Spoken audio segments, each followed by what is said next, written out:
Even if you can just do one a la carte. Okay, this is pounds of lapis, right? Pound of lapis. That is one of those bib styles with that high, deep, rich lapis blue at an anniversary price of $50 off. Jay, that's a lot of material right there. I love the design. Well, you know, here's the thing with the lapis, and the lapis is getting, in fact, the trip before last, when I got off the show, our last show in August, we actually went, and one of the areas that we went to is where we picked lapis. So, you know, I know what we've got coming up. I know the rough material that we have, and we've got a few things, but this is the grade of lapis that we're going to be getting. And pretty. This is the same grade that you're looking at right here. What's happening, though, is on lapis especially, you know, lapis is more rare than turquoise.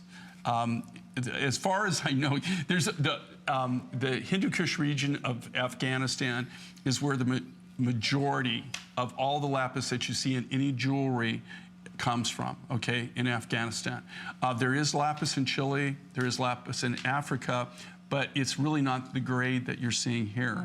What's happening with the Afghani lapis is, I don't know if it's as much that the materials aren't being mined anymore, as for the fact that a lot of the people traditionally that used to actually handle the trade. This is one of those materials. I can't go into the Hindu Kush region of Afghanistan and go to there's no one big mine, okay? It's all small deposits, and it's small areas that they go in, and it's not centrally controlled, you know, for the jewelry. It's not like a marketplace. Right. They're still mining this much like they were mining it thousands of years ago.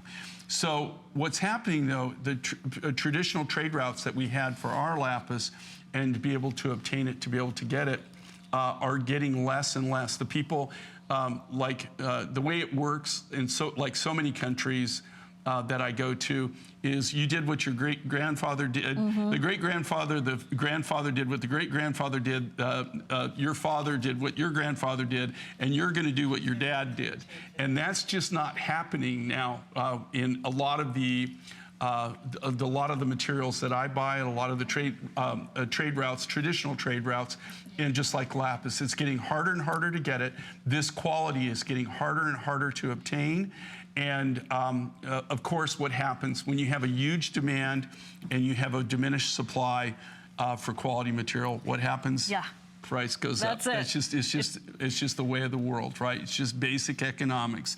So the more people that want it, and the less of a supply that you have, you're going to see the prices just go up. So 109, that is amazing. It's an amazing price. If it didn't even have all of these square pieces right here, just for a strand at 109, I think we'd all be in great shape.